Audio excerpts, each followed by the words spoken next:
What's going on, everyone? What's going on? It's me, Tangociss, back at you with another review. Today we're reviewing Ara Fell. Big thanks to the publishers, I believe, for sending me a review copy. And also, just a wee heads up, the gameplay footage will be at the first couple of areas of the game. This is just to minimize spoilers and whatnot. Anyway, with that out of the way, let's go on ahead and begin the review. The first positive I want to mention in the game, right, just at the start here, just to get this out of the way, you do have multiple difficulty options. We got the normal mode, hard mode, expert mode, and if you want to just take it easy, a story mode, as well as a bunch of different other things, like even having Twitch integration if you want to live stream things. The other positive here is the fact that it even supports all your different controllers and stuff, like your Switch controllers, Xbox, and even PlayStation. Got my PlayStation controllers just behind me here if I want to swap controllers, but I'm going to keep a keyboard and mouse for now. Just to add on to my last point there about the controls, as you can see I've currently got the PlayStation controller equipped, like so. And over here you can see it, here's all the different controls and stuff, and yes, it is the same for, if we did here, keyboard, your Switch controller, and your Xbox controller of all your wee button prompts here and there, as you can see at the bottom too. So as you can see, we're just shenaniganing around with the PlayStation controller. It seems to be a decent enough job so far, doing things. With a skeleton there, of course. But there you go, just wanted to add that last point. The controls seem to be a good job for me anyway, so I can sit back with a nice cup of tea and using the PlayStation controller to do things. The other main positive I want to point out is that the game actually does have a pretty good turn-based battle system. So as you can see from the gameplay footage here, you can see up at the corner for different turns and whatnot, like the wee line with the wee character icons for whose turn it is. I just thought it'd be a handy way just so you know, alright, let's heal this turn or defend this turn or whatever.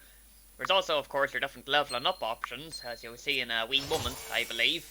You can increase your stats, you see, whenever you level up, if you want to go for more defense, more offense, more wisdom, as well as the extra agility, if you want to move quicker in battle and whatnot.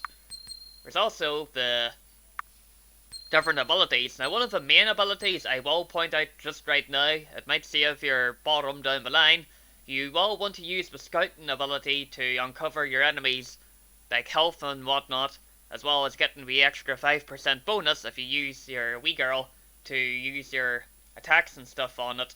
I know it might not sound like much, but if you think about it, the extra 5%, it could be the difference between getting that good final hit on your enemy, or between getting your team wiped out. And believe me, I'm speaking from experience here. I don't exactly like the idea of doing a big battle, and then having it on the last turn, with about, let's say 20 health left, and then hitting for 19, and then wiping out the next turn.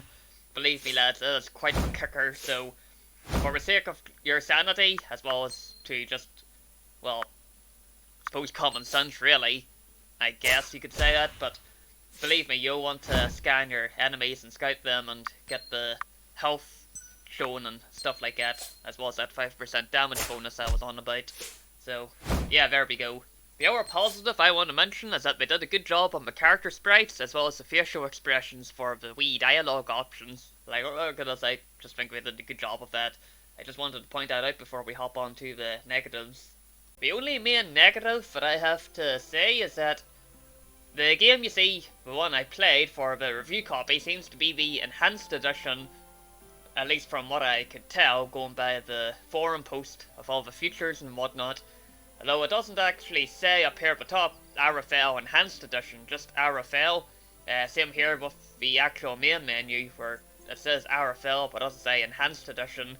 I actually had a shenanigan around a wee bit, just to see the features, just to see if I actually was playing the Enhanced Edition. It's only a wee, I'm sure it could be easily fixed, but it just made it a bit tricky just to find out what exactly the version was I was playing. But aside from that, I think that's my only main negative on this. Looking at the neutral areas, the game, like most of the old RPGs like you'd have gotten on, I think the old Super Nintendo days, if you wipe out all the enemies in an area, leave the area, and then go back to the area again, you'd probably notice that the enemies have respawned. Now mind you, this isn't an issue for me, because I'm used to how these things, like, did this from the old Super Nintendo days or the old days on with like, you know, the old games on the Nintendo or whatever, those old style RPGs and stuff. I'm used to it, but if you don't like it, you can just turn down the difficulty and steamroll everything. But for me, I'm used to the respawning enemies and stuff. I think aside from that, I think that's the only major neutral area in the game. And now for my final thoughts and things. All in all, Ara Fell seems to be a quite the enjoyable wee RPG, sort of like a throwback to those RPGs that you'd get back in the day of the Super Nintendo and the original Nintendo DS and stuff. If I'm being honest, I'm quite enjoying it so far now. Of course, now for looking at the prices, as you can see on my wee hastily edited screenshot combination here, the different prices on the different platforms. I couldn't find the price for Nintendo Switch, but I would imagine it's around these here prices. It's usually just between £11 to £14, depending on what platform you go for. I'm not sure what would be the best platform for this, but considering you can use your controllers on the PC version, I went for that one because, well, that's the one I got for the review copy, but I'd imagine it would be alright, regardless of what platform you go for, so just keep that in mind if you're looking to grab it. Aside from that, I just want to say thanks again to the publishers for sending me over a review copy. I'm certainly enjoying the game so far now, and I'm quite looking forward to the next title that they have in development. I believe that's everything for a review. Thank you everyone for watching, and I'll catch you next time.